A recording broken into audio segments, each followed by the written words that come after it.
Hi there, my name is Catherine Hollenrake. I've been a professional photographer for over 25 years, and when the pandemic started, like everyone else, I suddenly found myself going to virtual meetings instead of in-person ones.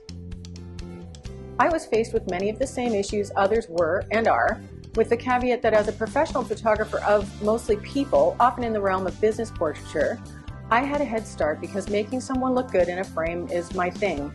I also have some experience in front of the camera, so while I had to create a brand new setup specific to video calls for myself, once I got it sorted out, I realized I may be able to help non-photographers a lot by sharing some tips. Because honestly, what I was seeing in conference calls at the beginning, and still now, made me realize it's really not obvious to many people what to do to make sure they're showing up professionally. One of my first video call setup clients is a really close friend who I was delighted to be able to reunite with via Zoom after not seeing her for weeks. Her setup was terrible, her face was way overexposed, and her background was distracting. When we started talking about making it better, she was hesitant, thinking it would be too hard. But at the end of the process, she told me if she'd still been working full-time, she doubted she would have taken on improving her setup because she wouldn't have thought she'd have the time or the energy.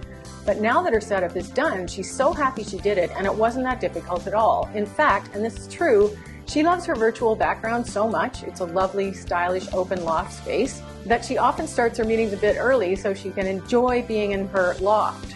She said to me, "I feel like a whole new person when I go to my new condo before my meetings start, so I sign in early and just hang out there a bit."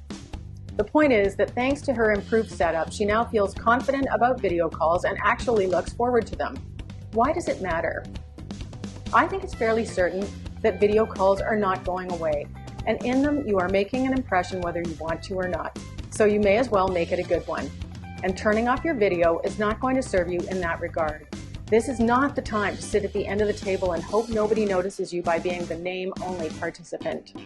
Not only is this a missed opportunity for you, but your camera off lack of engagement does nothing to support the presenter. It's just supportive and polite to turn on your camera. No presenter thrives on talking to a bunch of black rectangles. If you're the person who is comfortable presenting and showing up in meetings, your challenge now is to keep your momentum going from a remote location. And if you typically like to stay a little more in the background, now's your chance to practice showing up confidently from the comfort of your own home. Feeling confident about your setup is going to support your feeling confident as a presenter and as a participant. I work with people all the time who hate having their pictures taken, and I imagine some may view having to show up on video with similar trepidation. But it doesn't take much to get your setup looking good so you can feel good about it and yourself. I have long wondered why some very accomplished and professional people post extremely low-grade videos of themselves. I'm sure you've seen them.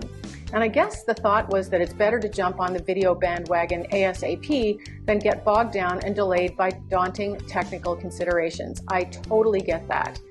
Now with video calling, you might be thinking that you're conferencing with a bunch of people who are all in the same boat. Nobody is a pro photographer or videographer, so people will understand that your presentation is amateurish and won't care or judge. First of all, I'd assert that's not correct. We can't help it. We are judgment-making machines, as an instructor once told me many years ago.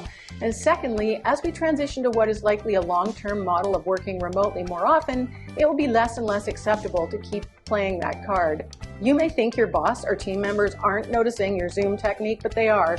People tell me. It is truly not that hard to step up your presentation.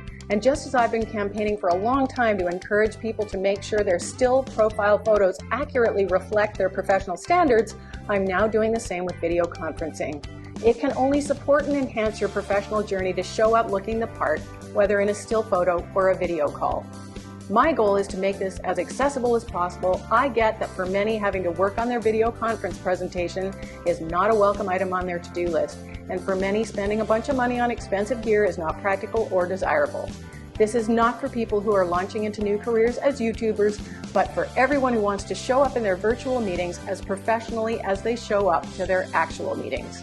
This is not about spending a ton of time on complicated setups. It's about you continuing to do your actual jobs and looking professional while doing them.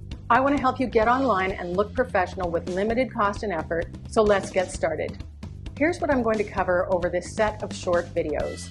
I am most interested in and qualified to talk about the aesthetics of video call presentations, so I'm going to spend a fair bit of time on backgrounds, lighting, and framing, and eyeline, followed by some thoughts on posture and demeanor, wardrobe and hair and makeup, and then I'll touch quite briefly on gear. The goal is to create a setup that's easy to repeat, consistent, professional, and on brand, or at least not way off brand.